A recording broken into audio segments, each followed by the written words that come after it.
Hello and welcome. I'm here with Kai, and Kai is from Kelvingrove Dancers, and we're going to hear a bit about what she does and the mini percussive festival that she put on this year. So welcome, Kai. Thank you Um, very much, John. no problem. Could you tell us a little bit about yourself and Kelvingrove Dancers just to start with? Yes, sure. My name is Kai Sakurai, originally from Japan, and actually they've been here for over 15 years since I moved to Scotland, and I started Kelvingrove Dancers quite early stage. I think it was about 2008 ish. Um, I started off with the Highland dance class for adult, and then I met May Diver, who is introducing step dancing, and so I'm just sure the screen share just now about share. Can you see the screen? Absolutely. So this is the workshop that the Nick guys gave us in when he was at the he was in a residency in Scotland, Edinburgh. So we had a regular guest teacher with Nick that year, and so we are the Glasgow-based dance group and with focus on Scottish step dancing. So as I said, they are used to originally doing the Highland dancing and then gradually moved into the half Highland and half Scottish step dancing and then gradually going to, right, I'm just step dancing only. So we are now only step dancing the group and we are the community group. So we have a regular practice on Thursday night.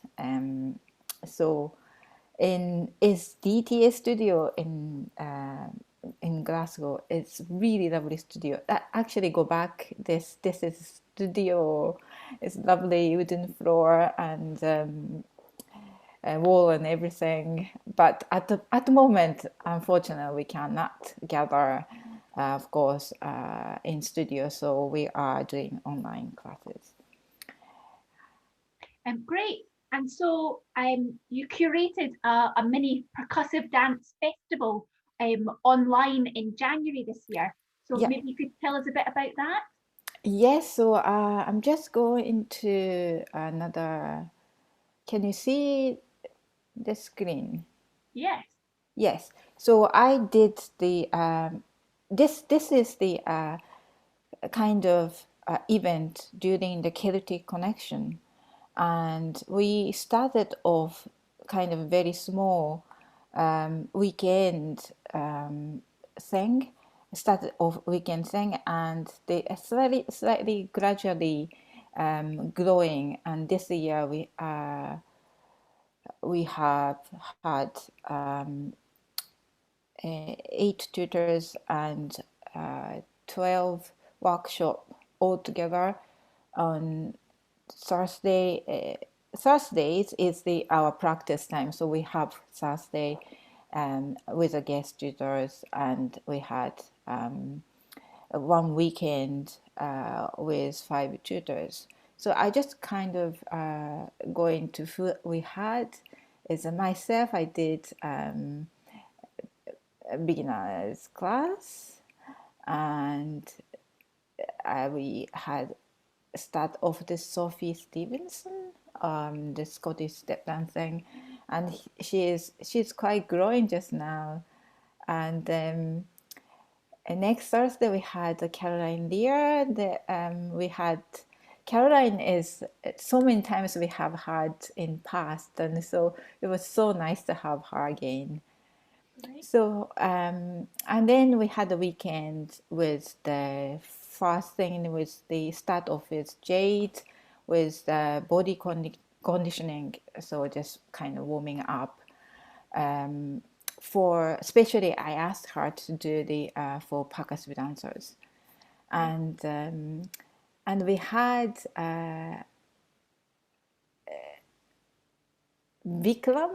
He is a Kathak dancer, and he is the amazing kind of rhythmic thing we did, but also he introduced us this percussive sound is actually silence with the in between the between the rhythm you have a silence, the spaces that is kind of the other side of the coin. I can kind of he introduced, so that was a lovely workshop for that.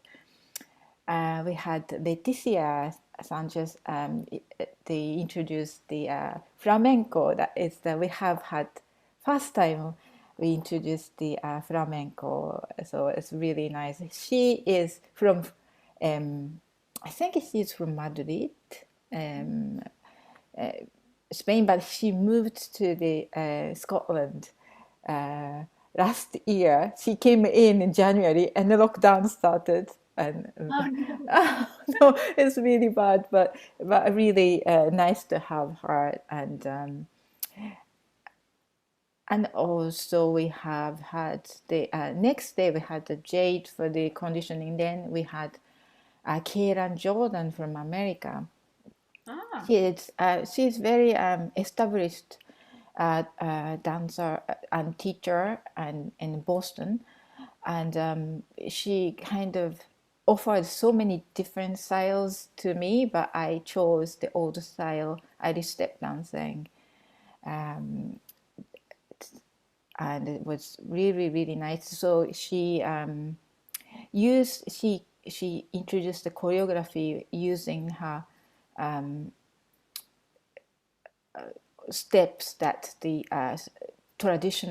using traditional step, but developed by herself to create a new piece, and it was lovely workshop as well. And Nick Garris, oh, so he's from America as well. he is from America as well, and he's I I specifically actually asked to provide technique and improvisation. We have had quite numbers of times during his residency in Scotland, so we kind of feeling to I'm feeling to kind of I can ask him to develop something a new style of the workshop, and we have kind of conversation in beforehand to decide what we can do, and so this is kind of one of the developments between us. It's really nice to do kind of new workshops. They working on teachers is really nice. Great. And finally we have had Jennifer Og and from Aberdeen, and she has got now a new studio in Aberdeen, and opened last year under lockdown. Now she is doing the online classes a lot, and from her studio, and hopefully we really hope to see her in studio. But she introduced her own choreography using Scottish step dancing. So this is the last Thursday night. Ah, interesting. What a great lineup. Fab Thank you very lineup. much. So normally you run this festival in person. So how did moving it online compare for you? Yes, so I the year before we did in person. We did 3 tutors on Thursdays, and weekend we had one tutor, and we did on top of it, we did a step swap, and I thought, well, we have to do the online now, so what can we do? And I actually thought, actually, we can invite more tutors in because of it online. So I kind of thought about I didn't change the time. We usually do afternoons 1 to 5. I kept that window on Saturday, Sunday, and I thought, how can I use that time? And so I decided to two full workshops plus the warming up section in 30 minutes at the beginning.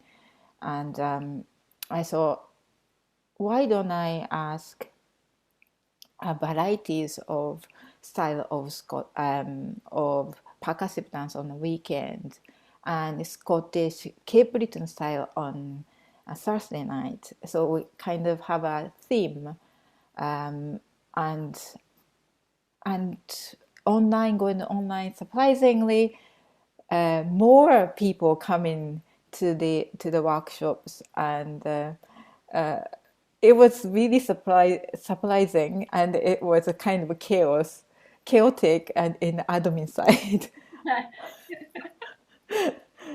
So, but chaotic in a good way. Oh yes, of course, in a Yeah. good way. But because usually, I take take for example, take money at the door, and then we'll have to take money in advance, obviously, and transfer. But the participants are from all over the world, so we have to find in the way how to get money via bank transfer internationally. That is another layers of difficulty, and had to kind of sort it out in a short amount of time. Yeah, Yeah.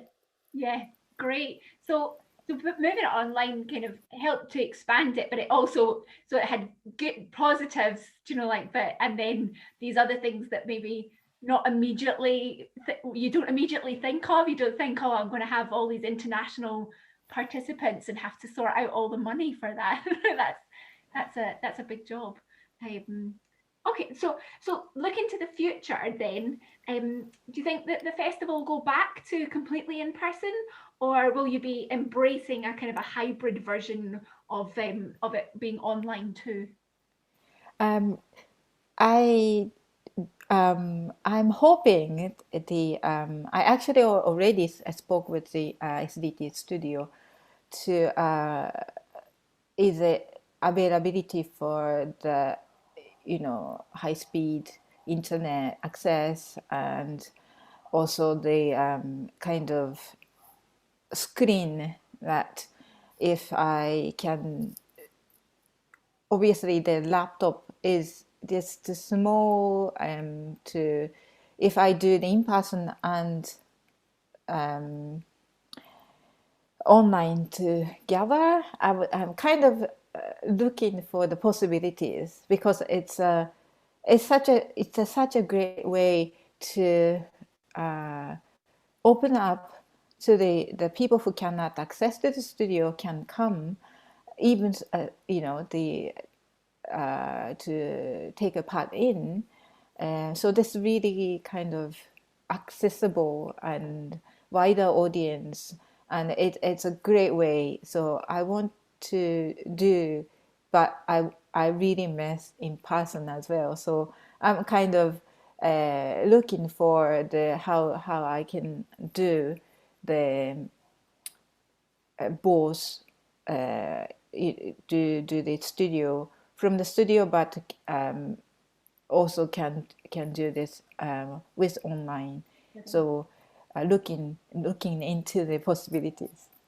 Great, that sounds amazing, fantastic. So what you're saying is watch this space. What's this space? Thank you so much for chatting with us today, Kai, and we're looking forward to any of the developments in the future then. My pleasure. Thank you very much for inviting me, John.